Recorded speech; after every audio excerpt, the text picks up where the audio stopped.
Hey, Brian from Garage Mahal. Working on our 2019 Acadia Denali and getting ready to do a transmission fluid change on it. It's only got about 29,000 miles on it, but I'm changing it just because I'm shipping this vehicle out of state to one of my other businesses, and I just want to make sure everything is basically done before it has to be done.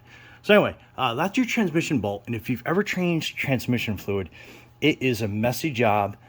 Since I have a lift, one thing that I found out, like if the fluid comes down and hits a hard surface, it's going to basically spray all over the place.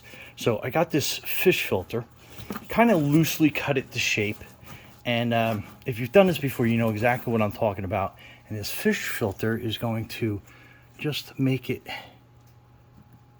kind of easily hit a surface without splashing all over the place. So I thought that was a pretty interesting idea.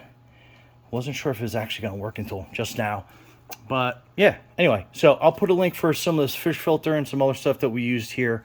But you can see how nice and gentle that comes down. But anyhow, that gives you a nice even flow and it doesn't splash all over the place. Anyway, Brian from Garage Mahal, thanks for watching and be safe out there.